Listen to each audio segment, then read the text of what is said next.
Olivia adjusted the pearl earring with trembling fingers, her reflection shimmering in the bathroom mirror. Her silk robe barely hugged her body, the curve of her pregnant belly unmistakable beneath it. Steam rose from the large bathtub filled with lavender oil, casting soft clouds against the glass as candlelight danced on the marble walls. She had spent hours preparing. Their 10th anniversary meant something to her. It had to. Mason was late, but that wasn't unusual anymore. His love had grown colder by the day, yet tonight she had hoped for warmth. The elevator dinged. From the penthouse living room came the sound of expensive shoes on hardwood. Olivia leaned back into the tub just as Mason entered, the door swinging open without a knock. He held a bouquet of roses and a bottle of vintage champagne, both dripping with condensation. His tailored suit hung off his body like a costume, stiff and uncomfortable. "Happy anniversary," he said, voice flat. "Thank you, baby." Olivia smiled, her hand gliding over the water's surface. "Join me?" He didn't respond. He set the roses on the sink without looking at her. The bottle was unopened. Olivia watched him through narrowed eyes. Something felt off. Mason's shoulders were tense. His gaze didn't meet hers. She opened her mouth to speak, but before a word escaped, he knelt beside the tub. His hand brushed her cheek, soft at first, then suddenly gripped her neck. Her eyes widened. "Mason?" she gasped, confusion, quickly giving way to terror. With one brutal push, he plunged her under the water. The surface exploded with bubbles as Olivia fought to rise. Her limbs flailed violently, arms slapping against the edges of the tub. The force of her movement sent water splashing over the marble floor. Her baby bump smacked the side of the tub with a dull thud, and she screamed. The sound muffled and drowned. Mason held her down with both arms, eyes blank, jaw clenched like stone. No rage, no remorse, just determination. Her hands clawed at his forearms, desperate. She tried to dig her nails into his skin, her legs jerking and kicking, under the surface. Her lungs screamed for air. A candle tipped over, rolling into the sink. The flames flickered violently as her strength began to fade. Then came a shriek, not hers. The bathroom door burst open. Marta, the live-in housekeeper, stood frozen in the doorway, her hands flying to her face. "Sir, what are you—" Mason jerked upright, gasping theatrically. "She slipped," he shouted. "Call 911." Olivia floated limp in the tub, water sloshing around her face as Marta dropped to her knees. "Oh God! Oh my God!" the woman cried, reaching to pull her out. Mason was already on the phone, voice cold but steady. "Yes, emergency. My wife fell in the bath. She's pregnant. She's not breathing." Minutes blurred as sirens wailed in the distance. Olivia's body was dragged from the water and laid flat on the cold marble. Paramedics rushed in, their rubber gloves slapping skin as they began chest compressions. A mask was strapped over her face. A defibrillator beeped. Marta stood shaking in the corner, holding a towel to her chest, eyes wide and glassy. Mason hovered just out of reach, his hands on his hips, the wet sleeves of his shirt clinging to his arms. His face twisted into a mask of performative grief, murmuring, "Please save her," as though it mattered. Olivia's belly moved with the force of the EMT's compressions. "We've got a pulse," one of them said, loud enough for everyone to hear. The stretcher wheels squeaked as they loaded her body and rolled it toward the elevator. The hallway outside the penthouse was filled with curious residents, some in robes, some in slippers, others filming quietly with their phones. "No," one said a word. No one asked a question. Mason stood in the doorway, watching the stretcher disappear into the lift. He turned to Marta. "Clean up the mess. I'll give my statement." The police officers arrived shortly after. A young officer took notes while Mason explained the accident with great sorrow. "She was lightheaded," he said. "The heat, the pregnancy. She must have slipped trying to get up. His tone was perfectly balanced. Not too panicked, not too calm. She said she wasn't feeling well earlier, Marta added hesitantly. Her voice trembled, her hands still damp from pulling Olivia's body out. Mason gave her a subtle glance. She looked away. As the officers began clearing the scene, an old woman across the hallway slowly opened her door. Her gray hair was pinned in a neat bun, eyes sharp beneath thick glasses. She looked directly at Mason, then at the water-soaked marble floor behind him. "I saw everything," she whispered, barely audible over the hum of police radios. Mason didn't react. He simply closed the penthouse door with a soft click, sealing himself inside once more. The heart monitor beeped steadily in the dimly lit room, its rhythm the only sign that Olivia was still alive. Tubes snaked from her arms, her face swollen and pale under the harsh fluorescent lights. She lay in a hospital bed tucked into a back hallway of a private medical facility that had no signs, no visitors, no records under her name. Outside the door, two suited men stood with arms crossed, stationed like furniture, indifferent and silent.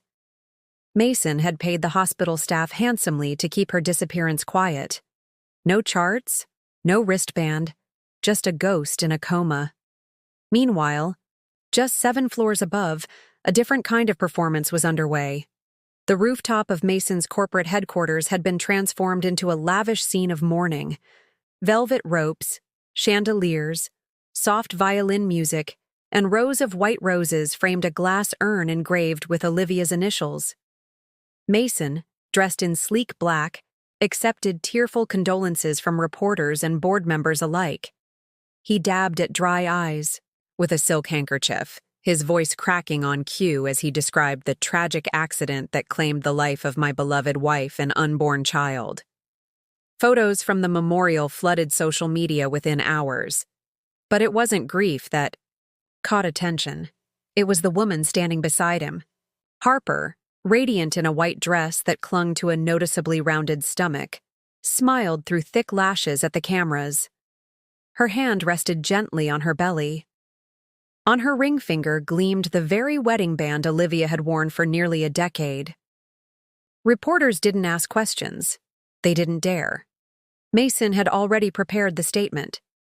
In these times of loss, we find new beginnings.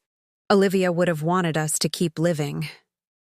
By morning, Harper was trending on every entertainment outlet. Paparazzi followed her from cafes to charity galas, praising her grace and strength. "She's carrying Mason's legacy," headlines. Read, "A brave woman standing tall in the shadow of tragedy." Behind closed doors, Mason met with his legal team. With cold efficiency, he signed documents that transferred control of Olivia's estate, assets and shares in the company to Harper and the unborn child. The lawyers didn't flinch when he asked them to make it retroactive to 2 weeks before the accident. Harper posed for a magazine cover 3 days later, cradling her bump, smiling serenely beneath a quote in gold font. "I'm carrying his future. And hers." Back in the hospital's forgotten wing, Olivia stirred. Her fingers twitched first. Then her head turned slightly. The sterile scent of antiseptic burned her nostrils as she struggled to make sense of her surroundings. A metallic taste coated her tongue. When she tried to move, she couldn't. Leather straps held her wrists and ankles down, and something tight was looped around her mouth. Panic surged. Her body fought against the restraints, every muscle screaming in defiance. Her heart monitor spiked. No nurses came, no alarm sounded. A figure appeared in the doorway. Elise, a janitor in scrubs 2 sizes too big, pushed a mop bucket slowly down the hall. She paused at Olivia's door and glanced around. Then, pretending to clean near the foot of the bed, she whispered, "I don't know who you are, but I heard them say you were never supposed to wake up." Olivia blinked hard. Her eyes pleaded louder than any words could. Elise moved closer, wiping sweat from her brow with a sleeve. "I don't have clearance to touch patients," she muttered, her voice trembling. But this ain't right. Elise looked toward the hallway. No one in sight. Her hand slid into her pocket, pulling out a set of keys. She hesitated, then quickly unlocked the ankle straps, followed by the wrist cuffs. Olivia's limbs dropped like wet cloth. "I'll leave the door unlocked during my next round," Elise whispered. "That's all I can do." An hour later, Olivia dragged herself off the bed. Her body screamed in pain, knees barely able to support her. She pulled the IV from her arm, gasping as blood dotted the sheets. Her hospital gown clung to her skin. There were no shoes, no ID, no wallet. Her name didn't exist here anymore. She limped down the hallway, using walls for balance. Every step was a battle. Elise had turned the security camera in the hallway to face the wall. At the end of the corridor, a laundry elevator sat open, a single gray cart parked inside. Olivia crawled inside the cart and pulled a sheet over her trembling body. Elise gave the cart one final push, wheeling it through the service hallway and into the lift. The elevator doors closed with a soft ding. At street level, Olivia stumbled out the back entrance into an alley that smelled of rain and gasoline. The hospital loomed behind her, its tall windows dark. Her feet were torn and raw against the pavement, her gown flapping in the wind. No coat, no phone, no name, but she was breathing. And she was free. The wind howled through the trees as Olivia stumbled up the gravel path, her feet blistered and raw. The hospital gown now layered with a thrift store coat she'd pulled from a donation bin outside a church. The old cabin stood, at the edge of Blackthorn Lake, hidden behind tangled pine and moss-covered stone. It had belonged to her mother, a retreat forgotten after her death, the kind of place people stopped talking about, but never truly abandon. Olivia's hand shook as she reached under the porch mat and retrieved the rusted spare key. It didn't fit cleanly anymore. She forced it until the lock clicked and the door creaked open. Inside, dust floated like ghosts in the pale light slicing through the broken blinds. The air was thick with the scent of mildew and dried cedar. A cracked leather chair sagged in, the corner beside a wood-burning stove. Everything was frozen in time. The photo frames, the tea-stained mugs, her mother's sewing machine still pressed against the back wall. Olivia dropped to her knees and pulled open the drawers, searching. For anything. Warmth, information, answers. In the bottom drawer of the sewing cabinet, buried beneath faded patterns and rusted scissors, she found a small tin box. Inside it, wrapped in old fabric, was a USB drive labeled Trust Private. She plugged it into the only surviving laptop in the cabin. It wheezed to life after several tries, the screen flickering like it resented being disturbed. Olivia opened the first folder. Dozens of PDFs appeared, medical scans, financial ledgers, time-stamped emails. One document made her breath hitch. Harper's ultrasound images, identical ones used in media interviews, were flagged with an invisible watermark. AI render, not for medical use.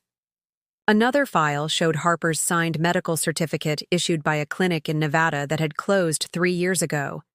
Then came the blow that took her breath away.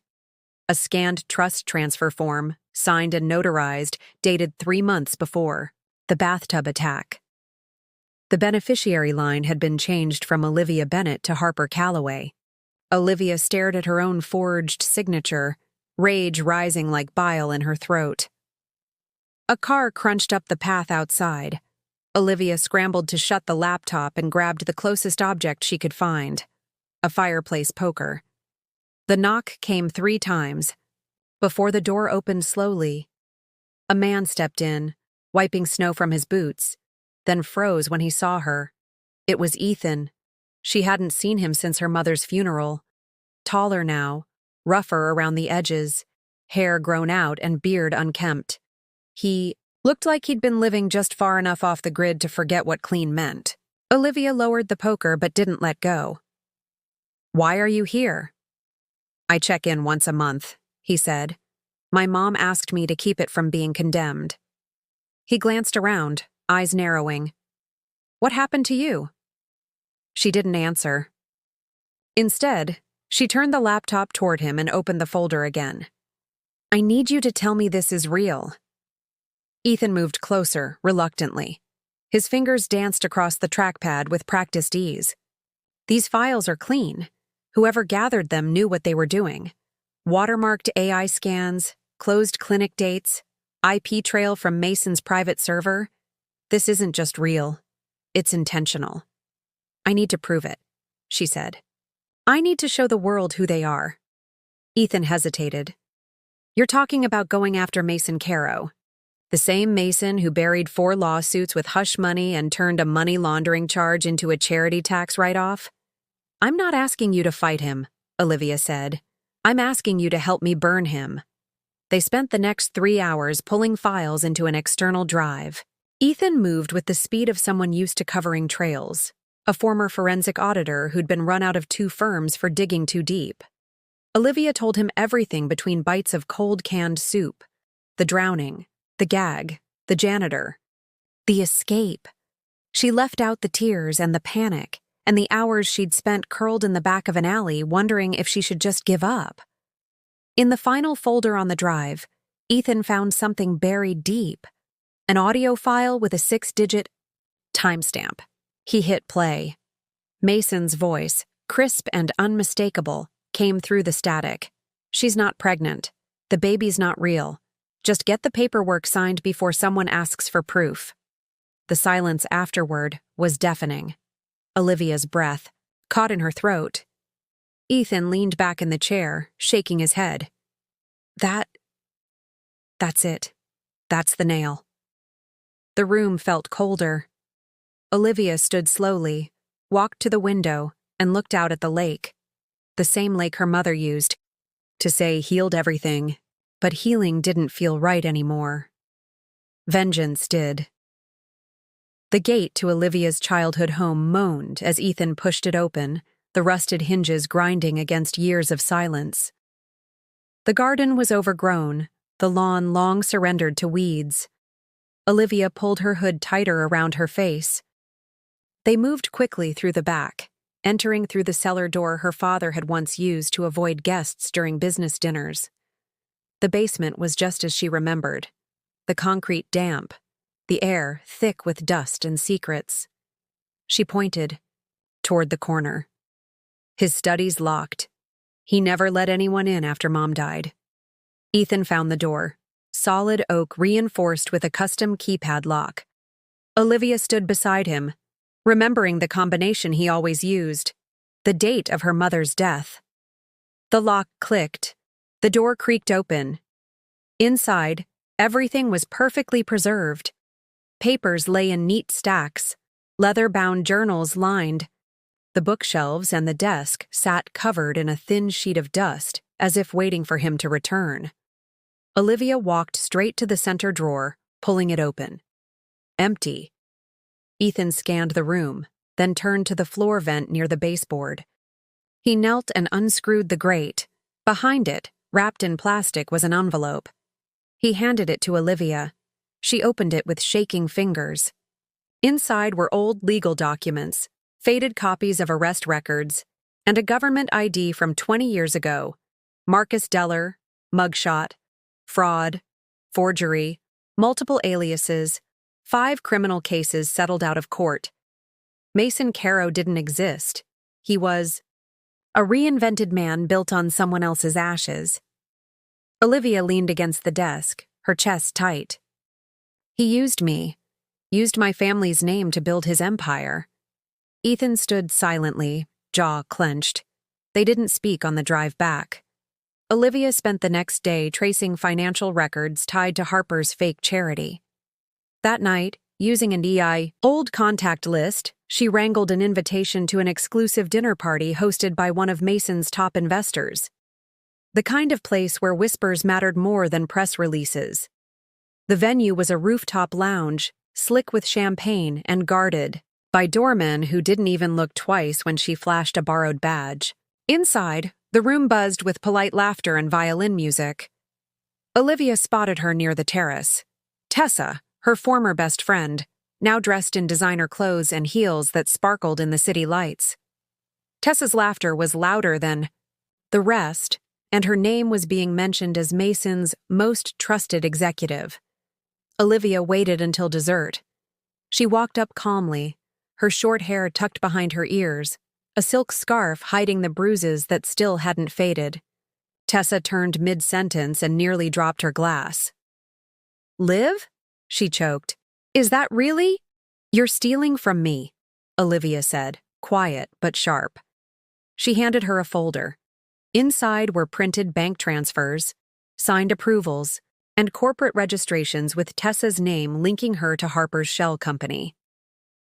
Tessa scanned the first page, her hand trembling. "I trusted you," Olivia said, "and you sold me out." I didn't know," Tessa stammered, looking around nervously. "I didn't know what they were doing." "You knew enough to hide the paperwork," Olivia cut in. "And enough to cash the checks." Tessa opened her mouth, but Olivia was already walking away. Back in the alley behind the venue, Tessa dialed frantically. "Harper, she's alive. Olivia's alive." The next morning, Olivia stood, frozen in front of an electronics store window. Behind the glass, a row of televisions played a live broadcast. Mason stood beside Harper, his arm wrapped around her shoulders. She looked glowing in a red gown, bump prominent, lips painted in her signature shade. Behind them was a banner that read, "Olivia's Hope Foundation Grand Opening." It took a full minute for her legs to give out. She dropped to the pavement, ignored by the morning crowd, breath ragged as the truth sank in. They had renamed her foundation, the one she'd built for women escaping abuse, and turned it into a marketing tool for Harper's fake pregnancy. That night, back at the cabin, she stood in front of the cracked bathroom mirror with a pair of kitchen scissors. Her fingers didn't hesitate as chunks of her hair fell to the sink. She threw her ID into the wood stove and watched her photo curl in the flames. Ethan stood in the doorway, watching her quietly. "If I can't have my name back," she said, voice steady, "I'll take theirs." The marble floors of the Midtown Pavilion shimmered under a web of crystal chandeliers, each corner of the room dressed in velvet, gold, and envy. The Carotech Gala was the most exclusive event of the quarter, with security tighter than an eye, federal courtroom and cameras documenting every sparkle of Harper's diamond necklace. But no one noticed the woman in the sleek black dress who stepped confidently through the main entrance, her press badge clipped to her bag, a leather-bound notebook in hand. Her hair was darker now, her frame leaner, and the swell of pregnancy gone. Olivia Bennett no longer existed. Tonight, she was Sophia Lennox, freelance media contributor, invisible and sharp. Tessa had handled everything: the ID, the clearance, the guest list insertion. Weeks of guilt had finally cracked her loyalty. Olivia walked through the grand atrium like she belonged there, nodding at security as she moved through the crowd of donors, board members, and influencers sipping curated cocktails. From a surveillance van parked 3 blocks down, Ethan watched the feeds and relayed every blind spot, every shift in attention. His texts lit up her burner phone with short, clinical updates. Harper at East Bar. Mason circling back to auction. Tables. The envelope pressed against Olivia's thigh inside her clutch was thick with evidence, printouts of AI-rendered ultrasound images, metadata logs, and Harper's forged health records. The plan wasn't explosive. It was surgical. Quiet damage. Whispers that would fester. She moved toward the auction display table without making eye contact with anyone. Paintings, watches, and diamond earrings lined the glass surfaces, but all she needed was the small slit under the red velvet cloth that dropped items into a locked box. With one smooth motion, she slipped the envelope beneath the cloth, then drifted toward the ballroom. Mason stood near the stage, laughing too loudly with 2 executives from a defense contractor.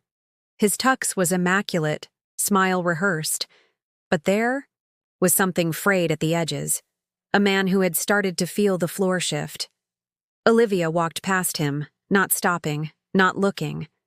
But she caught the way his laugh clipped short, how his body stiffened. He knew. Not who, not how, but something. Across the room, Harper posed for photos in a pearl-white dress that hugged her fabricated bump. Her makeup was flawless, her movements slow and maternal. A sponsor asked her how far along she was. She smiled sweetly and said, 28 weeks, placing a hand on her stomach as if cradling a secret. Olivia stood 5 feet away when their eyes finally met. Harper blinked, lips parting just slightly. Her hand instinctively pulled tighter, around her belly. Olivia didn't flinch. She turned and walked toward the women's restroom, heels echoing through the corridor. Inside, the restroom was empty except for a lone attendant washing her hands. Olivia walked to the furthest sink and took a sticky note from her purse. With slow precision, she wrote in capital letters, "Hope the baby enjoys stolen diamonds." She stuck it to the mirror just above the hand soap, adjusted it once for alignment, and left. Minutes later, Harper entered the same restroom. Her security detail waited outside, as always. She stepped toward the mirror to reapply her lipstick, then froze. Her purse dropped. The tube of lipstick clattered across the marble. Sink. The note stared back at her like a threat from the grave. Her breath hitched. She turned, wide-eyed, bolted for the hallway, heels clacking unevenly as she clutched the sides of her dress. Olivia stood at the far end of the corridor, just beyond the main ballroom entrance, watching her collapse. Harper fainted against the wall, sliding down in slow motion. Guests rushed toward her. Mason shoved through the crowd, crouched beside her, shaking her by the shoulders. "What happened?" he barked. No answer. A medic called in from the event's standby team knelt beside her, waving away the gawkers. Someone held Mason back. Harper came to with a gasp, her fingers trembling as she tried to speak. Mason leaned closer to listen. "She's here," she whispered. "Olivia's here." Olivia turned and disappeared into the crowd, slipping through the service exit without looking back. The conference room at Caro Innovations buzzed with anticipation. It was more than just a quarterly shareholder meeting. It was a performance. Camera crews lined the hallway outside the glass double doors, murmurs echoing between financial reporters and security guards. Inside, investors sipped espresso and flipped through branded reports detailing growth projections and sustainability initiatives. At the head of the polished table, the executive nameplates gleamed under recessed lighting. Then the doors opened, and Mason Caro walked in. The picture of control. His navy blue suit was tailored to perfection, smile carefully practiced. Harper followed beside him in a flowing white maternity dress, one hand resting lightly on her protruding stomach. Her other hand clutched a binder of prepared talking points. The room fell into polite silence as they took their seats. Mason thanked everyone for coming. He introduced Harper not as his partner, but as the future of this company's legacy. That future shattered the moment the side door opened and Olivia stepped in. No fanfare, no security announcement. Just the soft click of heels on marble, and the slam of a leather briefcase as she set it on the table. Every head turned. One board member audibly gasped. Another dropped their pen. Mason froze mid-sentence. His jaw tightened, face drained of color. Harper rose halfway out of her seat, her eyes wide and wild. "She's dead," she whispered. "This is impossible." Olivia didn't speak. She opened the briefcase, removed a series of neatly labeled folders, and laid them out across the table like playing cards, one after another. Proof of forged signatures on trust transfers, digital forensics confirming Harper's ultrasound scans were fabricated by AI software, certified records from the Nevada Board of Medicine showing Harper was never licensed anywhere. Photographs of Mason's original identity as Marcus Deller, along with mugshots from 5 different states. The room stayed quiet as if sound had, been sucked out by the weight of the truth. Olivia's voice finally broke the silence, low and steady. This board has been defrauded, by the man running it and the woman pretending to carry its future. Mason stood slowly, both palms braced against the edge of the table. This is absurd.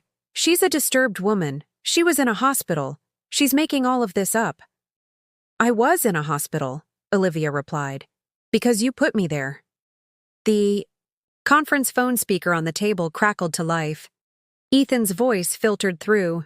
Play it. And then came Mason's voice, recorded months earlier, crisp and undeniable. She's not pregnant. The baby's not real. Just get the paperwork signed before someone asks for proof. It played twice. No one stopped it. Harper's hands trembled as she knocked over her water glass, sending it spinning across the glossy surface.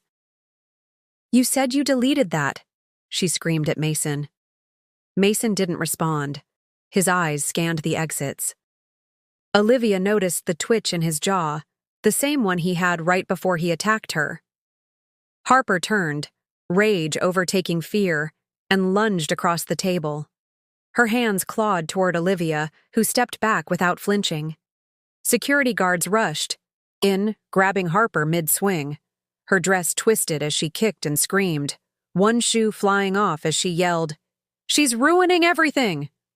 Mason moved for the door. That's when the elevator chimed, and 3 FBI agents walked in, their badges already raised. The lead agent stepped forward. Mason Caro, you're under arrest for attempted murder, corporate fraud, and obstruction of justice. Mason spun around, laughing nervously. You can't be serious. This is a board meeting. But the cuffs clicked in place anyway. He was led out in front of a dozen cameras waiting by the elevator. Harper followed next, still sobbing, mascara streaked down her face, shrieking at anyone who would listen. She did this. She's a liar. She's not supposed to be here. Back inside, the board remained stunned. Silence held for another beat, until Tessa stood. She walked to the head of the table, removed her company badge, and placed it in front of Mason's now empty chair. Effective immediately, I resign, and I'll be cooperating with the investigation. Olivia nodded at her. No anger, just acknowledgement. Outside, the hallway erupted into chaos. Reporters shouted questions. Cameras flashed with blinding speed. Mason's name was already trending. Caro collapse was the top tag within the hour. Olivia didn't speak to the press. She didn't need to. The truth had spoken loud enough. The sun rose gently over the skyline, casting gold against the stone facade of what once stood as Mason Caro's prized penthouse tower. Now, in its place, stood something quieter, stronger. The sign above the double doors read, Sophia's Sanctuary in brushed bronze. Beneath it, the faint etching of a second line. For every woman who was drowned in silence. The building's walls no longer echoed with champagne flutes and power deals. They now carried laughter, soft cries of newborns, and the quiet resolve of women learning to breathe again. Inside, Olivia walked the halls with her child tucked safely in her arms, his tiny fingers curled against the fabric of her blouse. He cooed, unaware of the weight his existence carried, unaware of how close he had come to being erased. Nurses passed her with warm smiles. 2 women sat together in the shared kitchen, one reading a letter from a sister she thought she'd lost, the other quietly braiding her daughter's hair. A teenager folded baby clothes in the laundry room while humming a song too old for her age. None of them knew her real name. Here, she was just the founder, not a headline, not a case file, not the woman dragged from a bathtub. Downstairs, construction. Crews were laying the final bricks around the sanctuary's rooftop garden. Olivia watched them from the nursery window, her son's breath warming her collarbone. She could still remember the coldness of the penthouse floors, the way Mason's hands had felt around her throat. That marble was now rubble, and every slab repurposed into benches and paths for the garden where survivors would walk barefoot without fear. A soft chime rang through the building. The dedication ceremony was starting. She walked to the front, holding her child tight. A small crowd had gathered: former patients, donors, city officials, and a few quietly seated journalists. Ethan stood to the side with Tessa, both of them smiling with the kind of weariness that comes from battles hard fought. At the podium, Olivia didn't speak long. She didn't need to. Her presence alone said what years of silence could not. She reached for the cloth that covered the brass plaque at the front of the building. With one tug, she revealed the words etched in bold letters: "For every woman who was drowned in silence." Applause rippled softly across the courtyard. Some clapped with tears in their eyes, others held their breath. One woman whispered, "She brought herself back." Another said, "No, she built something no one can take now." In the months that followed the courtroom collapse, Mason's empire had been gutted. His assets seized, his companies stripped down and sold for parts. What little remained was turned over in a plea deal he cut to avoid a televised trial. Attempted murder, fraud, conspiracy, and obstruction, all buried beneath a mountain of evidence too tall to climb. Olivia never took the settlement offered to her. Instead, she directed every cent of what she was owed into the expansion of new shelters in Boston, Chicago, and Phoenix. She told the lawyers, "I want no blood money, only bricks and beds." Harper didn't have the option of a deal. The impersonation charges alone were enough for sentencing, but the fraud sealed her fate. The courtroom was quieter that day. No flashing lights, no camera crews.